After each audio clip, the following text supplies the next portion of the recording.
नमस्कार आणि तुमचं स्वागत प्रुडंट मीडियाच्या स्टुडिओमध्ये. We are bringing this programme to you in association with Goa tourism development corporation. खास इंटरनॅशनल फिल्म फेस्टिवलसाठी हा कार्यक्रम आम्ही घेतोय आणि या कार्यक्रमाचं नाव म्हणजे आमचं एक्सचेंज, जिथं आम्ही सिनेमाचे जो क्रू असतो, सिनेमातले जे कलाकार असतात, डायरेक्टर वगैरे सगळे, त्यांना घेऊन आम्ही हा कार्यक्रम करतो. आतापर्यंत आम्ही जे कार्यक्रम केले ते गोव्याचे जे कलाकार होते, ज्यांनी चित्रपट काढले, त्यांना घेऊन केले होते. पण आज अशा एका दोघा कलाकारांना घेऊन आम्ही हा कार्यक्रम करतोय. त्यांच्याकडनं खूप काही ऐकण्याचं कुतूहल, अपेक्षा तुमची असणारच. कारण माझ्यासमोर इथं ज्या कोणी दोन लोक जी बसलीत, त्यांचं मी एकाच शब्दात वर्णन करू शकतो, ते म्हणजे अफलातून. अशी दोन अफलातून व्यक्तिमत्व माझ्याकडे बसलीत, ज्यांनी एक अफलातून सिनेमा काढला, पहिलाच सिनेमा, आणि तो सध्या ऑस्करसाठी नॉमिनेट झालाय. त्याचं नावही अफलातून आहे, हरिश्चंद्राची फॅक्टरी. आणि ह्या पिक्चरानं सध्या वादळ तयार झालंय सगळीकडे.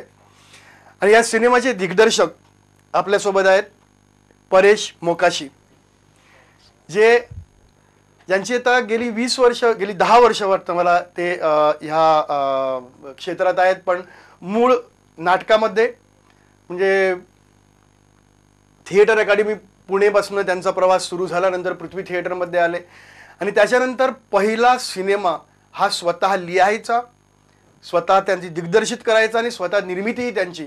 अशा प्रकारचं एक अफलातून धाडस त्यांनी केलं आणि तो सिनेमा अफलातून गाजला, अशी परिस्थिती सध्या आहे. दुसरे आमच्यासोबत आहेत ते नंदू माधव. हे दुसरं अफलातून व्यक्तिमत्व, ज्यांनी गेली 20 वर्ष नाट्यक्षेत्रात आहेत. पृथ्वी थिएटरमध्ये त्यांची दोघांची ओळख झाली, या दोन अफलातून व्यक्तिमत्वांची. आणि नाटकामध्ये होते, त्यानंतर 4-5 सिनेमामध्ये कामं केलीत. आणि त्याच्यानंतर म्हणजे व्यावसायिक नाटक आणि समांतर जे नाटक आपण म्हणतो, प्रायोगिक नाटक वा पॅरलल जे आहे, अशा दोन्ही क्षेत्रामध्ये काम करून आल्यावर ह्या दोन अफलातून व्यक्तिमत्वांनी एकत्र येऊन एक अफलातून सिनेमा काढला. आणि आम्हाला तुम्ही एक अफलातून सिनेमा बघायची संधी दिली, त्याबद्दल खरोखरच पहिल्यांदा तुमचे धन्यवाद. मला एकच सांगा की तुमच्यापासून परेश, तुझ्यापासून सुरुवात करू. ही हरिश्चंद्राची फॅक्टरी या नावानं दादासाहेब फाळके सारख्या एका उत्तुंग अशा व्यक्तिमत्वावर, ज्याच्यापुढे सगळे विनम्र होतात, अशा व्यक्तिमत्वावर हा अशा प्रकारचा सिनेमा काढण्याची कल्पना सुचली कशी? एक दिवस मी बापू वाटवेंनी लिहिलेलं चरित्र वाचत होतो, दादासाहेब फाळकेंवरचं. दादासाहेब फाळके ह्याच नावाचं. आणि ते चरित्र वाचता वाचताच जणू काही माझ्या डोळ्यासमोर सगळी दृश्य यायला लागली की दादासाहेब कसे असले पाहिजेत, त्यांनी ते कसे वागायचे, चालायचे, बोलायचे, आणि त्यांचं पूर्व आयुष्य, त्यानंतर ज्या काळात त्यांनी चित्रपट तयार केला, तर त्या दरम्यानच्या सगळ्या घटना, तर सगळंचं सगळं माझ्या डोळ्यासमोर उभं राहायला लागलं. आणि मी ठरवलं की हा माझा पहिला चित्रपट असेल आणि फाळकेंवरचाही योगायोगाने हा पहिलाच चित्रपट असणार आहे. फाळकेंनी राजा हरिश्चंद्र हा भारतातला पहिला सिनेमा कसा तयार केला, त्याची गोष्ट सांगणारा हा पहिला चित्रपट असणार. आणि मग झपाटून कामाला सुरुवात झाली. आणि फाळकेंनी ज्याप्रमाणे झपाटून कामाला सुरुवात केली होती 1911 साली, तर तो काळ उभारण्याच्या दृष्टीने ते सगळं संशोधन, ते वाचन, आणि मग त्याच्यातून स्क्रिप्ट तयार होणं, आणि मग त्याच्यानंतर नंदू आणि इतर कलाकार आणि तंत्रज्ञांची टीम गोळा करणं, असा तो सगळा धमाल प्रवास सुरू झाला. म्हणजे आणखी 2 वर्षांनी ह्या संपूर्ण घटनेला 100 वर्ष पूर्ण होतील. हो, बरोबर. म्हणजे साधारण 98 वर्षापूर्वींचा इतिहास तुम्ही हा सांगितला. तुम्ही जेव्हा हा चित्रपट करण्याचं वगैरे त्यांनी ठरवलं, तेव्हा तुम्ही त्याच्यात मला वाटतं सामील झालात. तुम्हाला कशी काय वाटली ही कल्पना? म्हणजे चांगली वाटली की खुळेपणाची वाटली? नाही, मुळामध्ये खुळेपणाचं वाटण्याचं फार काही कारण नव्हतं. कारण की परेश ज्या पद्धतीनं आतापर्यंत त्यांनी केलेली कामं होती, म्हणजे त्याचं पहिलं नाटक संगीत देबूच्या मुली, तर अगदीच समुद्र हे शेवटचं त्याचं नाटक, म्हणजे हे मुक्काम पोस्ट बोंबिलवाडी, संगीत संशय कल्लोळ, ही जी त्याची नाटकं होती, तर त्या नाटकाचा प्रवास बघता, त्याच्या लिखाणाची धाटणी बघता, त्याची जी त्यांनी धाडस केलं होतं वेगवेगळ्या पद्धतीनं मांडण्याचं, माणसाच्या वेगवेगळ्या प्रवृत्त्या मांडण्याचं, तर याच्यावरून लक्षात आलं की परेशला एक वेगळ्या पद्धतीची जाण आहे आणि तो व्यवस्थित त्या माध्यमाचं अभ्यास केल्याशिवाय तो करणारा माणूस नाही आहे. आणि मुळामध्ये ज्यावेळेस त्यांनी माझ्याकडे स्क्रिप्ट वाचली, ती स्क्रिप्ट वाचल्यानंतरच माझ्या लक्षात आलं होतं की ही स्क्रिप्ट म्हणजे माझ्या वाचनात अशा पद्धतीचा स्क्रीन प्ले आलेला नव्हता की जे काही आतापर्यंत पाहिलं होतं. तर मला निश्चित अशी खात्री होती की ही खूप उत्तम तऱ्हेची फिल्म तयार होणार आहे आणि त्याच्यात आमच्या सगळ्या जणांचं बाकीचे ते आपण इंग्रजीमध्ये म्हणतो की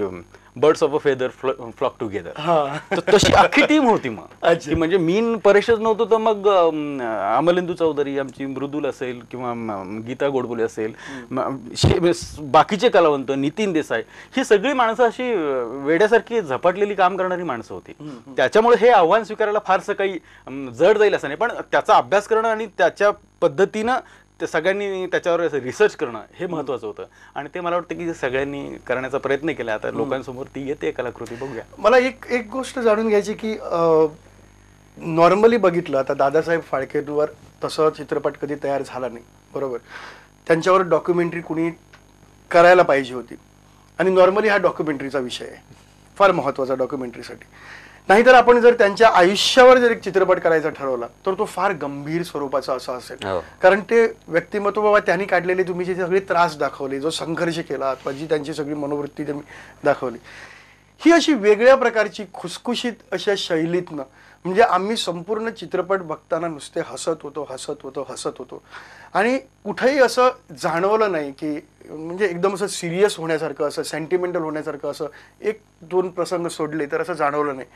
आणि बाहेर आल्यावर आम्ही परत जेव्हा मी स्वतः माझ्या बाबतीत सांगतो कसं, जेव्हा चित्रपटाबद्दल जेव्हा विचार करायला लागलो तेव्हा मी हसत नव्हतो, मी गंभीरच बनत गेलो आणि असं खूप असं विचारच कसं करत गेलो अशा प्रकारचा. ही अशी शैली तुम्हाला सुचली कशी? मला फार कुतूहल आहे हे जाणून घ्या, कारण अशी शैली कधी बघितली नाही. हो, नाही कसं आहे की एक गोष्ट आपल्याला एक शिस्त म्हणून मान्य करायला पाहिजे की हे परेश मोकाशींचे फाळके आहेत. जर कोणी दुसऱ्यांनी त्याच चरित्रावर फाळकेंवर चित्रपट करायला सुरुवात केली असती तर त्यांनी त्यांच्या पद्धतीने फाळकेंना रंगवलं असतं.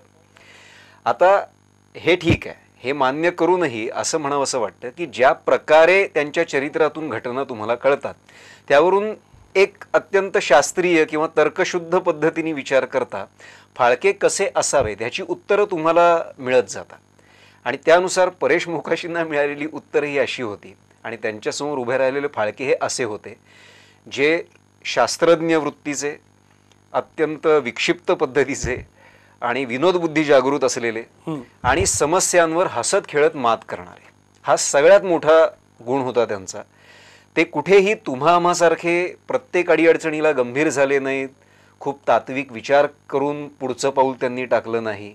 त्यांनी गोष्टी फक्त धडाडीने केल्या आणि कुठेही हा विचार केला नाही की आपल्या बायका पोरांचं कसं होईल, आपली आर्थिक परिस्थिती आहे का हे सगळं करण्याची. काही माणसं ना खूप झपाटलेली असतात, ती पर्वाच करत नाहीत कशाची. त्यांना ते एका ध्येयाने प्रेरित झाले की बस ते गाठायचं, याच्या पलीकडे त्यांच्या डोळ्यासमोर दुसरा विचार नसतो. आणि अशाच वेड्या माणसांकडून मोठी मोठी कामं होतात. तुम्हा आम्हासारखी माणसं जी फक्त आपल्या बायका पोरांची काळजी, आणि त्यात काही गैर नाहीये, पण मी सांगतो की कशी सामान्य माणूस आणि अशा पद्धतीने काम करणारा माणूस ह्याच्यात फरक असतो तो. तर अशा प्रकारच्या वेड्या माणसांकडूनच खूप मोठी मोठी कामं झाल्याची उदाहरणं आहेत. तेव्हा ते विक्षिप्तता, ती अत्यंत परखड तर्कनिष्ठ शास्त्रीय वृत्ती, पण ॲट द सेम टाइम खूपच लाघवी असं व्यक्तिमत्व, विनोदबुद्धी जागृत असणारं व्यक्तिमत्व. तर अशा सगळ्या ह्या व्यक्तिमत्वाला न्याय देण्यासाठी एक शैली शोधून काढण्याची नाही, एक शैली ठरवण्याची गरज असते. आणि ठरवण्याची सुद्धा नाही, जसं मी तुम्हाला म्हणालो की चरित्र वाचता वाचतात काही गोष्टी अत्यंत स्पष्टपणे माझ्या डोळ्यासमोर येत गेल्या. त्या प्रसंगांबरोबर हुकूम, त्या व्यक्तिमत्वांबरोबर हुकूम. तर त्या सगळ्या वाचनातून, त्या सगळ्या अभ्यासातूनच ठरलं की हे अशा प्रकारचं व्यक्तिमत्व होतं आणि आपल्या संपूर्ण चित्रपटाची शैली ही अशीच असणार आहे. ती एका साहस कथेची शैली असणार आहे, ती एका मनोरंजक साहस कथेची शैली असणार आहे, ज्याच्यामध्ये हास्यरस हा खूप प्रमुख घटक असला पाहिजे. याचं कारण फाळकेंनी कुठेही गंभीर किंवा भावना विवश न होता अडीअडचणींवर अत्यंत सहजपणे आणि हसत खेळत मात करून आपल्या समोर एवढी मोठी कार्याची सगळी पायाभरणी बरोबर. केली. नंदू नाही, याला जोडून फक्त मी एक सांगू इच्छितो स्वतः फाळके तुम्ही रंगवलाय, तुम्हाला समजलेला फाळके कसा कशा हा, मी त्याच्यावर येतोच आहे. पण आता परेश असं म्हणाला किंवा दर इंटरव्ह्यूज मध्ये सांगतो की हे माझे फाळके आहेत, मला असे दिसले रुचले आणि या पद्धतीने मला मांडायचे होते. तर हाच प्रश्न आत्ताच्या एनसीपीच्या एका शो मध्ये काही लोकांना पडतात हे प्रश्न की अरे विनोदी बुद्धीनं काय केलं किंवा विनोदी शैलीनं काय केलं हे, असं त्यांना हर्ट झाल्यासारखं होतात काही लोकांच्या दृष्टीने. तर त्यावेळेस हा प्रश्न त्यांना विचारण्यानंतर परेशचं हे उत्तर परेश नसताना ते सांगण्यात आलं होतं. तर त्या ऑडियन्समध्ये फाळक्यांचे नातू पुसाळकर ते मिस्टर आणि मिसेस दोघं जण येऊन बसले होते. आणि मग परेशचं हे उत्तर झाल्यानंतर परेशचं पुढचं उत्तर असं असं की ज्याला सिरियस करायचे आहेत ते उद्याच्याला एखादा सिरियस फाळके पण ते प्रेझेंट करू शकतील, ती त्यांची शैली राहील. तर पुसाळकर उठले आणि ते म्हणाले की मी त्यांचा नातू आहे, मी जे त्यांच्याबद्दल ऐकलेलं आहे माझ्या आजोबांबद्दल, तर परेशचे फाळके हे खऱ्या फाळक्यांच्या खूप जवळ जाणारे आहेत.